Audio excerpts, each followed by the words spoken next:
암호화폐 시장 적중률 100% 공식. 암호화폐 시장에서 아직 한 번도 어긋난 적 없는 규칙이 남아 있습니다. 비트코인 4년 사이클. 3년을 오르고 1년 동안 무너진다. 2013년, 2017년, 2021년. 비트코인은 3번 모두 4분기에 정점을 세웠고 1년 뒤에 한 번의 예외도 없이 바닥에 닿았습니다. 그 시계가 이번에도 같은 속도로 돌고 있다면 이번 정점은 2025년 10월 6일이었기에 다음 바닥이 새겨질 자리는 2026년 10월입니다. 근데 재밌는 건 작년까지 많은 사람이 이렇게 말했습니다. 이번엔 다르다고. ETF가 생겼고 기관이 들어왔고 이제는 국가마저 비트코인을 사들이기 시작했으니 과거와 같은 폭락은 다시 오지 않을 거라고요. 하지만 비트코인은 그 말들 위에서 정점으로부터 54% 무너졌습니다. 그런데 이 이야기에서 가장 낯선 건 하락 퍼센테이지가 아니에요. 날짜입니다. 3번의 정점, 3번의 바닥. 그 사이의 간격이 매번 거의 같았다는 것. 마치 누군가 4년마다 같은 자리에 표식을 남겨두는 것처럼요. 그렇다면 여러분, 비트코인은 과연 이번에도 그 시계를 따라 10월의 바닥을 향해 걸어가고 있는 걸까요? 아니면 정말 우연이었던 걸까요? 지금부터 남은 반년, 10분이라는 짧은 시간 안에 앞으로의 4년을 결정할 전조 증상들을 전부 다 말씀드리겠습니다. 가장 먼저 무너진 건 가격이 아니라 믿음이었습니다. 이번 사이클의 주인공은 분명 달랐습니다. 현물 ETF가 승인됐고 연기금과 자산운용사, 상장 기업들이 비트코인을 대차대조표에 올렸죠. 어떤 나라는 아예 국고에 비트코인을 담기 시작했습니다. 논리는 단순하고 강력했습니다. 개인이 팔아도 이들은 팔지 않는다. 이 거대한 매수자들이 버티는 한 4년마다 오던 겨울은 다시 오지 않을 거다. 그런데 비트코인은 고점에서 절반 넘게 흘러내렸습니다. 영원히 사줄 거라 믿었던 그 손들이 어느 순간 파는 쪽에 서 있었던 겁니다. ETF는 한 방향으로만 열린 문이 아니었습니다. 돈이 들어오던 그 통로로 돈은 다시 빠져나갈 수 있었죠.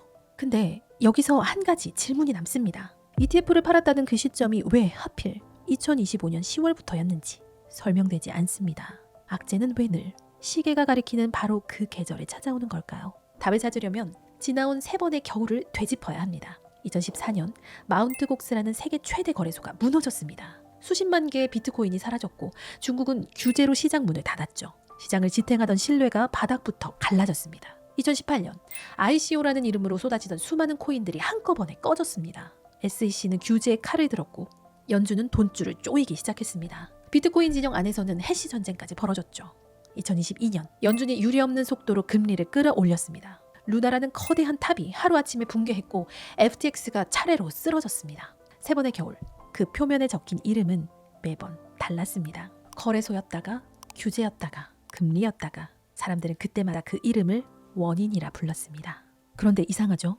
원인이 매번 다른데 결과는 매번 같았습니다. 3년의 열기 뒤에 찾아오는 한 번의 긴 겨울. 그렇다면 진짜 원인은 그 이름들 안에 있지 않았다는 뜻입니다. 2025년 10월 선물 시장에서 거대한 청산이 일어났습니다. 빚으로 쌓아 올린 포지션들이 도미노처럼 무너졌죠. 오래 버티던 고래들이 현물을 내놓기 시작했고 시장의 깊이는 눈에 띄게 얕아졌습니다. 사겠다는 주문과 팔겠다는 주문 사이에 완충지대가 사라진 겁니다. 그리고 2026년 1분기와 2분기 시장은 연이어 내려앉았습니다. 자, 여기서 이번 사이클의 진짜 얼굴이 드러납니다. 이번에 파산한 건 거래소가 아닙니다. 테라 같은 탑이 무너진 것도 아니었죠. 파산한 건 우리가 착각하고 있었던 하나의 생각이었습니다. 기관은 영원히 사줄 것이다. 그 한 문장이 이번 겨울에 무너진 가장 큰 건물이었습니다. 그런데 이번 겨울에는 과거 어떤 겨울에서도 보기 힘들었던 장면이 하나 있습니다. 돈은 사상 최대로 풀려 있습니다. 시중 통화량을 뜻하는 M2는 역사상 가장 높은 곳에 있죠. 주식시장의 나스닥은 전고점을 뚫고 새 기록을 쓰고 있습니다. 그런데 비트코인만 그 흐름에서 홀로 떨어져 나와 고점 아래에 가라앉아 있습니다. 돈이 마른 게 아닙니다. 돈은 넘칩니다. 다만 그 돈이 이 해안으로는 밀려오지 않은 것뿐이죠. 저수지는 가득 찼는데 이 논으로 향하는 물길만 어느 순간 막혀버린 겁니다. 그렇다면 이제 처음의 질문으로 돌아갈 차례입니다. 4년 사이클은 정말 하늘이 정해둔 달력일까요? 여기서 거의 모든 사람이 같은 답을 내놓습니다. 반감기 때문이라고요. 4년마다 채굴 보상이 절반으로 줄고 공급이 줄어드니 값이 오른다. 익숙하고 깔끔한 설명이죠.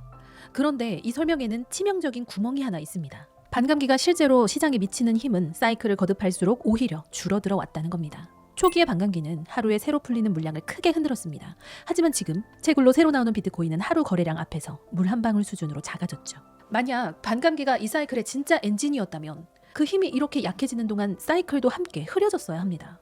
그런데 사이클은 여전히 같은 자리에서 반복됩니다. 비트코인은 사이클을 거듭할 때마다 몸집이 커졌습니다. 작은 배는 돌멩이 하나에도 크게 흔들리지만 거대한 배는 작은 돌멩이에 미동도 하지 않죠.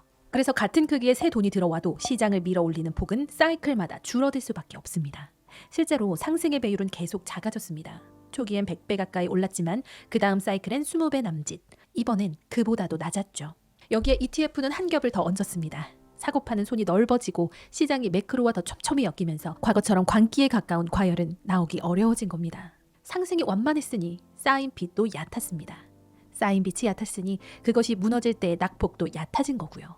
지난 세 번의 하락은 각각 약 85%, 84%, 77% 거의 모든 것을 지우는 겨울이었습니다. 그런데 이번엔 지금까지 그 절반 수준입니다. 덜 뜨거웠으니 덜 차갑다. 이건 시적인 표현이 아닙니다. 불이 작으면 재도 적게 남는다는 이야기입니다. 그렇다고 이번 하락이 딱 50%에서 멈춰야 한다는 법칙이 있는 건 아닙니다. 겨울은 얼마든지 더 깊어질 수 있죠. 하지만 반대편의 주장도 마찬가지입니다. 과거처럼 반드시 77% 넘게 무너져야 한다는 말은 이번 사이클에 눈에 띄게 낮아진 과열도를 설명하지 못합니다. 하지만 이렇게 주장하는 건 누구나 할 수 있죠. 여태 많은 유튜버들이 그래왔고요. 저는 최대한 깊게 파고들어 남들이 보지 못하는 시선을 진솔하게 드리고 싶어 유튜브를 시작했습니다. 구독 눌러주시면 금리 차트로 넘어가 앞으로의 비트코인 미래를 시원하게 말씀드리겠습니다.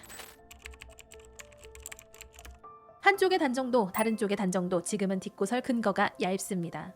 어쩌면 이번 겨울은 우리가 알던 그 혹독한 겨울이 아닐지도 모릅니다.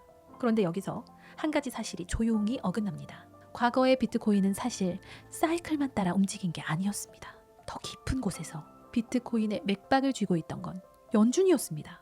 돈을 풀 때 올랐고 조일 때 무너졌죠. 지난 세 번의 겨울에도 그 배경엔 늘 연준의 긴축이 있었습니다. 그런데 지금 그 익숙한 공식에 균열이 가고 있습니다. 유가가 다시 들썩이면서 연준이 어느 쪽으로 방향을 틀지 아무도 확신하지 못하게 된 겁니다. 사이클을 따라간다고 믿었던 비트코인, 알고 보면 연준의 손끝을 따라가던 비트코인, 그 손끝이 지금 흔들리고 있습니다. 그래서 시선을 돌려야 할 곳이 있습니다. 지금과 가장 닮은 과거의 한 장면입니다. 2015년, 2014년의 긴 겨울을 지나온 비트코인은 그해 1월 가장 낮은 바닥에 닿았습니다. 하지만 시장이 실제로 그 긴 횡보를 하였고 그해 12월 연준은 9년 만에 처음으로 금리를 올렸습니다. 여기서 대부분이 오해합니다. 비트코인이 금리 인상 덕분에 올랐다고요. 아닙니다. 시장이 두려워하는 건 금리 그 자체가 아니었습니다. 그 다음에 또 오를지 모른다는 불확실성이었죠. 하지만 연준은 금리를 한 번 올리고 그 다음 1년을 기다릴 만큼 천천히 가겠다는 신호를 주자 그 불확실성이 거쳤습니다. 그 위에서 비트코인은 전례 없는 상승을 시작했습니다. 닮았습니다. 그러나 똑같지는 않습니다. 지금의 시장도 인상 가능성을 이미 가격에 넣어두고 있습니다. 실제로 연준 의원들의 점도표를 보면 내년까지 1회 혹은 2회 인상 이후 금리를 내리는 추세로 보고 있죠. 그 답이 분명해지는 순간 비트코인은 그 답보다 한 발 먼저 움직일지도 모릅니다. 자, 여기까지 오면 결국 묻고 싶은 건 하나일 겁니다. 그래서 지금 담아도 되느냐? 바닥은 대체 언제냐? 지금까지 모은 신호들은 한 방향을 가리킵니다. 차트 위에 그려진 이번 저점의 모양, 과거보다 눈에 띄게 낮아진 낙폭, 그리고 연준이 앞으로 걸어갈 길, 이 세 가지가 만나는 지점은 이렇게 말합니다. 이번 사이클의 바닥은 이미 지나갔거나 아주 가까이에 있습니다. 가장 유력한 그림은 이렇습니다. 2026년 2분기에 새겨진 저점. 그 자리가 이번 겨울에 가장 낮은 바닥이었을 가능성이 큽니다. 다만 그것을 확정짓는 한 가지 조건이 남아 있습니다. 시장은 올해 하반기 연준의 마지막 인상 한 번을 기다리고 있습니다.